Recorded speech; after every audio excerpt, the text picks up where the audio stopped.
विषय संग सहयो दुसह दुख विषम जाल अरुझान्यो तदपि न तजत मूढ़ ममतावस जानत हु नहीं जान्यो। गोस्वामी जी कह रहे हैं विषय का संग करके और विषयी पुरुषों का संग करके। देखो, विषय में प्रवृत्ति अपने आप नहीं होती है, होती है विषयी के संग से विषय में प्रवृत्ति होती है। चाहे रूप हो, रस हो, गंध हो, शब्द हो, स्पर्श हो, विषय में प्रवृत्ति विषयी के संग से होती है। जिस विषय का आपको बोध ही नहीं है, आपकी उसमें प्रवृत्ति नहीं होगी। उदाहरण, विभांडक मुनि के हिरणी के गर्भ से उत्पन्न सृष्य श्रृंग नामक पुत्र, श्रृंगी ऋषि जिनको कहा गया, विभांडक ऋषि तप कर रहे थे, गंगा जी में खड़े होकर के जप कर रहे थे, और उसी समय एक घृताची नाम की अप्सरा आई, निर्वस्त्र स्नान किया, और उसको देख करके उन महान ब्रह्मचारी तेजस्वी तपस्वी महात्मा के मन में विकार पैदा हुआ। विकार से उनका तेज स्खलित हुआ, और वो अमोघ तेज होता है ब्रह्मचारियों का, महापुरुषों का अमोघ तेज होता है, तपस्वियों का। तो वो जल के प्रवाह में बहता हुआ शुक्र गया और उसको एक हिरणी ने पी लिया, और हिरणी उससे गर्भवती हो गई, और उसके गर्भ से श्रृंगी ऋषि का जन्म हुआ। तो महर्षि विभांडक ने ये निश्चय कर लिया कि मैं अपने पुत्र को ऐसा बना दूंगा जो काम विकार से सर्वथा शून्य हो। तो विषयी पुरुषों का संग ही नहीं होगा। हम विषय का बोध हम में था कि ये नारी विषय है, तो विषय को देख करके प्रवृत्ति हुई, और ये बोध ही ना हो कि विषय है तो प्रवृत्ति कहाँ से होगी। तो उन्होंने ऐसे जंगल में निवास किया जहां कोई मनुष्य था ही नहीं। श्रृंगी ऋषि यही समझते थे कि बस सृष्टि में हम और ये दो ही हैं, ये मेरे पिताजी और मैं दो ही हूं सृष्टि, तीसरा कोई प्राणी ही सृष्टि में नहीं है, दूसरा कोई मनुष्य होता ये भी उनको ज्ञान नहीं था। अंग देश के राजा महाराज रोमपाद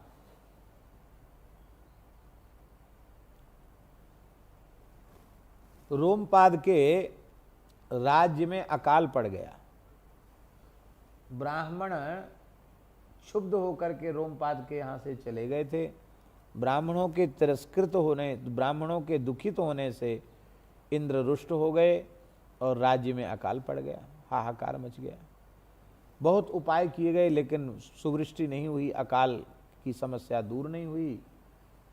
तब ऋषियों ने कहा कि कोई ऐसा ब्राह्मण यहाँ आ जाए जो सर्वथा काम विकार से शून्य हो, तो इस भूमि का दोष समाप्त हो जाएगा और इंद्र प्रसन्न होकर वर्षा करने लग जाएंगे। राजा बोले, महाराज ऐसा काम विकार शून्य कोई प्राणी तो मिलेगा ही नहीं। बोले, नहीं है तो सही। विभांडक मुनि के पुत्र ऋषि श्रृंग हैं, वे युवा हो गए हैं लेकिन उनको विकार छू तक नहीं गया, विकार समझते नहीं विकार होता क्या है। लेकिन अब विभांडक ऋषि से सब डरते हैं, कहीं साप दे देंगे महात्मा तो वहाँ कोई जा नहीं सकता, तो अब कौन लाए उनको। तो रोमपाद राजा के राज्य की गणिकाएं थीं, गणिका।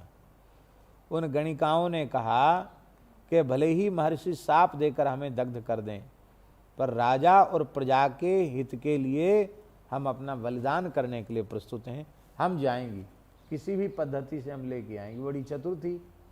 उन्होंने कहा हमारी व्यवस्था बनाओ।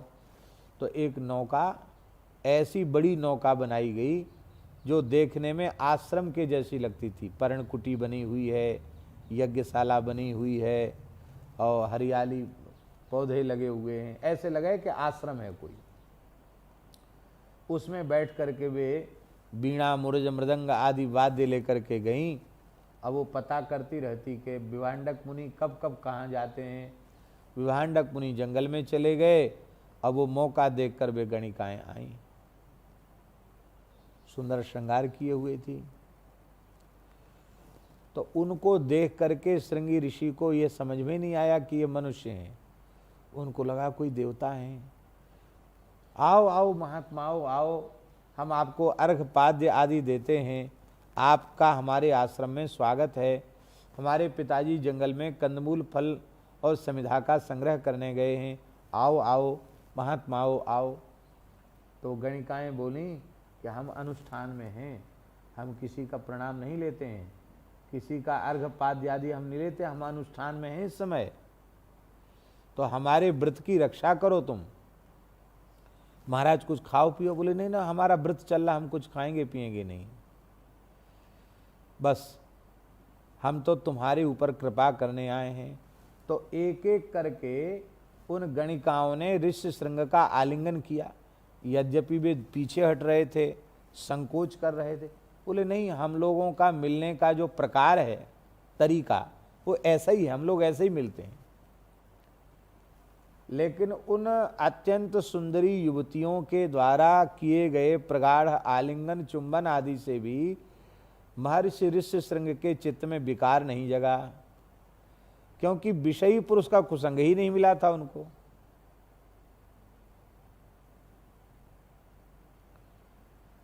और महाभारत में तो लिखा है कि वे पूछने लगे उनसे कि महात्माओं, हमारे तो ये सब यहाँ बाल निकल आए हैं, तुम्हारे दाढ़ी मूछ क्यों नहीं है, वो पूछने लगे।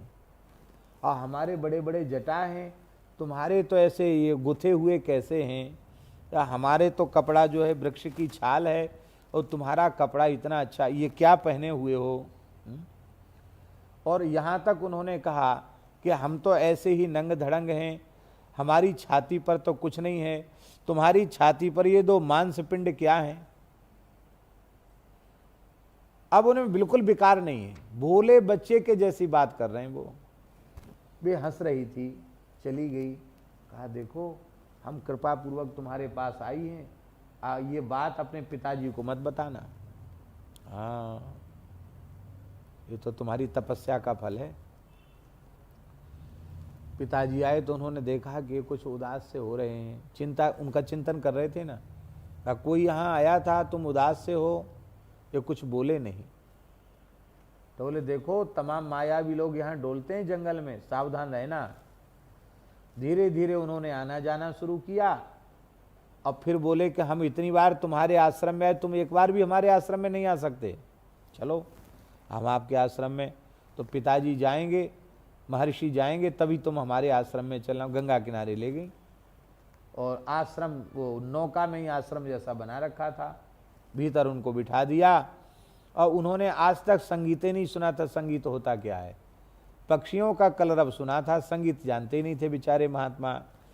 अब उन्होंने वीणा मुरज मृदंग आदि बजाना शुरू किया, नाच गाना शुरू किया। तो देखने लगे कि हो क्या रहा है।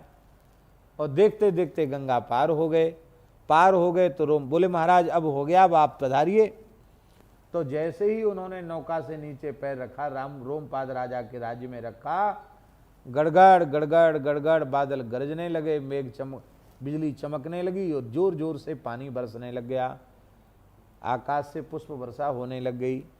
ये हैं निर्विकार महात्मा के चरण छूने का, धरती पर पैर पड़ने का प्रभाव। अब समस्या तो पूरी हो गई, लेकिन अब महर्षि के कोप से कैसे बचें। तो राजा ने अपनी एकमात्र पुत्री शांता का विवाह ऋष्य श्रृंग के साथ कर दिया। ये दशरथ जी की बेटी थी, सुमित्रा जी के गर्भ से जन्म हुआ था शांता जी का। कौशल्या और कैकेयी की पुत्री नहीं, सुमित्रा जी की बेटी है और सबसे बड़ी है। पर वचन के अनुसार दशरथ जी ने शांता को रोमपाद राजा को दे दिया था। तो रोमपाद राजा ने अपनी बेटी शांता का विवाह कर दिया ऋष्यशृंग के साथ, और विवाह करके पूरे राज्य में घोषणा कर दी कि कोई भी महात्मा दिखाई पड़े क्रोध में भरा हुआ तो दौड़कर उसके चरणों में पड़ जाना और कुछ बोलना नहीं है। एक ही बात कहना, अंग नरेश महाराजाधिराज ऋष्यशृंग महाराज की जय हो, ऐसा बोलना। सबको सिखा दिया। विभांडक जी आए, देखा मेरा बेटा नहीं है, तुरंत आए वहां से, उलट पलट दूंगा राजा रोमपाद को।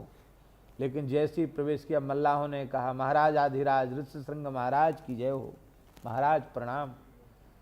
तो ऋष्यशृंग महाराज कहाँ से बोले, महाराज ने उनको यहाँ अपना पूरा राज्य ही सौंप दिया है। तो उनका क्रोध ठंडा हो गया, चलो कोई बात नहीं, अब हमारे पास क्या मिलता, राजा बन गया, अच्छा है, चलो। फिर वहाँ गए तो शांता के सहित गठजोड़ा से युक्त होकर के प्रणाम किया। महर्षि ने आशीर्वाद दिया, बोले हम तो तपोवन को जा रहे हैं, लेकिन तुम अपनी ऋषिता का त्याग नहीं करना। तब ऋष्यशृंग महाराज हैं उसी पद्धति से, ऋषियों की पद्धति से ही शांता के सहित उन्होंने अपने जीवन को व्यतीत किया। वाल्मीकि में लिखा है, ऋष्यशृंगस्तु जामाता तब पुत्रान विधास्यति। हे दशरथ जी, ऋष्यशृंग आपके जमाई हैं, वे ही आपको पुत्रेष्ट यज्ञ करा के पुत्र प्रदान करेंगे। तो ये इतनी लंबी चौड़ी जो कथा हमने संक्षिप्त सुनाई, इसका आशय क्या है? विषयी पुरुषों का संपर्क होने पर ही विषय का बोध और विषय में प्रवृत्ति होती है। तो ठीक इसी प्रकार से निर्विषय अंतःकरण जिनका हो चुका है, ऐसे महात्माओं का संग करने से जीव निर्विषय हो जाता है। बोलो भक्तवत्सल भगवान की जय। तो विषय से भय नहीं है, विषयी से भय है।